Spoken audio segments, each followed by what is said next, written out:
Hello everyone, in this video I would like to talk about this book that is Arabella or The Female Quixote by Charlotte Lennox. It was written in the mid-18th century. It is a novel divided into chapters, very short chapters usually. The main character, Arabella, belongs to the gentry. She lives in a castle and enjoys reading books which are set in the ancient times. And the thing about this novel is the obsession of the main character about the books she reads, because her obsession is not just a hobby, it's her lifestyle, because she dresses like the characters of the books she reads and talks like them and wants to experience adventures like them, for example, and believes everything that written in those books is reality and this is bound to happen to her. For example, the heroines of those books happen to be kidnapped or fight a whole army or things like that, and unrealistic things, and she believes everything she reads and believes everyone wants to kidnap her or fight with her or things like that, and she takes it for reality. This book is a comedy. Many scenes that were meant to be hilarious creates such a feeling of secondhand embarrassment while reading it, because the main character Arabella often happens to be in very embarrassing situation because of her obsession with books and taking it too seriously. For example, she when her father dies, she cries and is very sad, but at the same time she takes care to behave just like the characters of the books she likes reading would have behaved if their family member died. So she's not truly herself in her grief, but tries to act even in that situation. So her obsession was really serious. The author of this book mocks here such obsession with books. Also, the title, as the title suggests, it's an allusion to Don Quixote by Miguel Cervantes, because the main character of Don Quixote was also obsessed with books and was trying to living the life like book characters. So this is a solution to that. And I know about this book, it's not that popular nowadays, but it was very well known in the 18th century. Many novels or generally books from that era mention it. And that's why I know about this book, just because it was mentioning other books, otherwise I wouldn't have known probably. Here the narration praises some other books that I shown here as healthy one to read, because the one she was reading, Arabella was reading, were described as unhealthy and causing obsession and unhealthy behavior. So the books that I praised were like this one, Samuel Richardson, Carissa, or The History of a Young Lady. It's the longest book I read. It was about 1,500 pages. I read it a few years ago. It was one of the most popular 18th century novels. It was praised as a good book, like the main character, he was showing behavior that was good to follow, unlike those characters from those ancient books that she was reading, like Arabella was reading.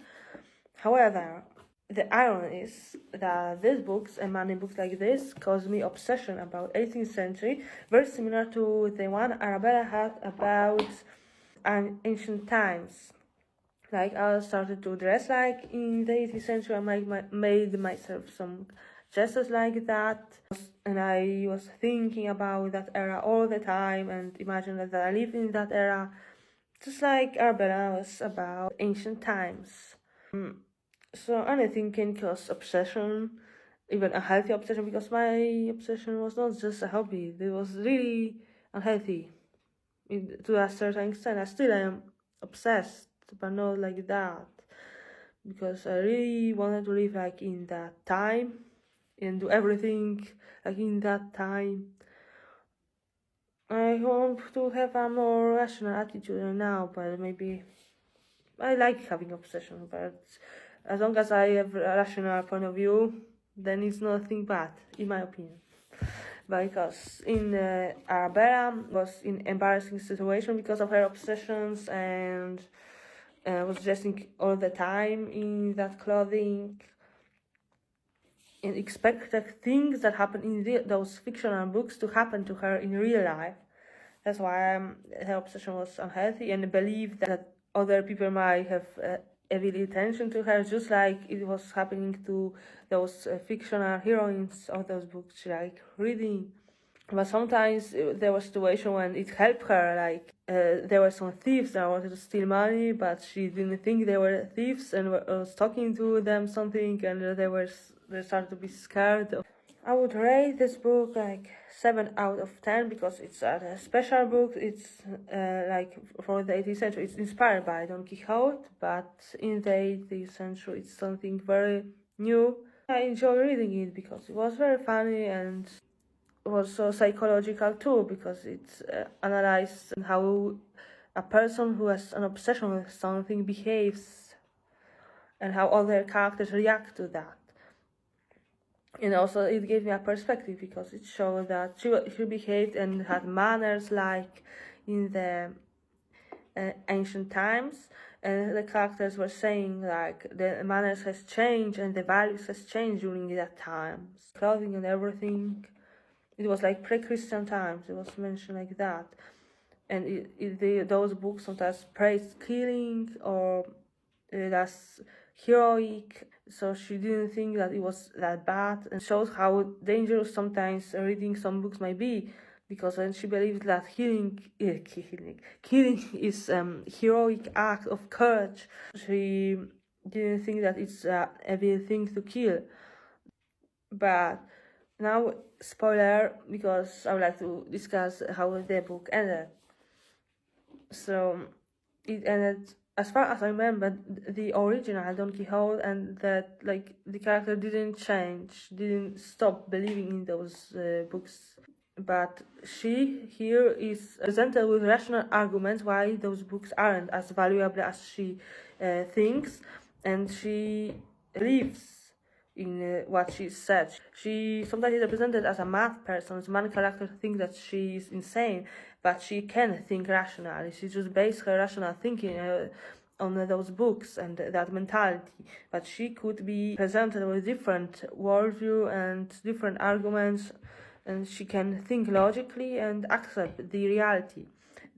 It was said that those books were fake, didn't present any value, couldn't teach anything interesting, and she realized her mistake, and she was healed from her obsession. So this book ends, has a good end, happy end for the character in some way, like she was healed from her unhealthy behaviors, because it was often said that she had many advantages, but the only weakness were these books she liked reading, because it caused her very unhealthy and inappropriate behaviors. So this is a similarity to the original Don Quixote, because he was also obsessed with those books, but except for that he could think rationally and logically, just like she here. I would recommend this book to those who like 18th century literature, those who enjoyed Don Quixote, and those who like some funny books, because this one was like that. So I think that's it.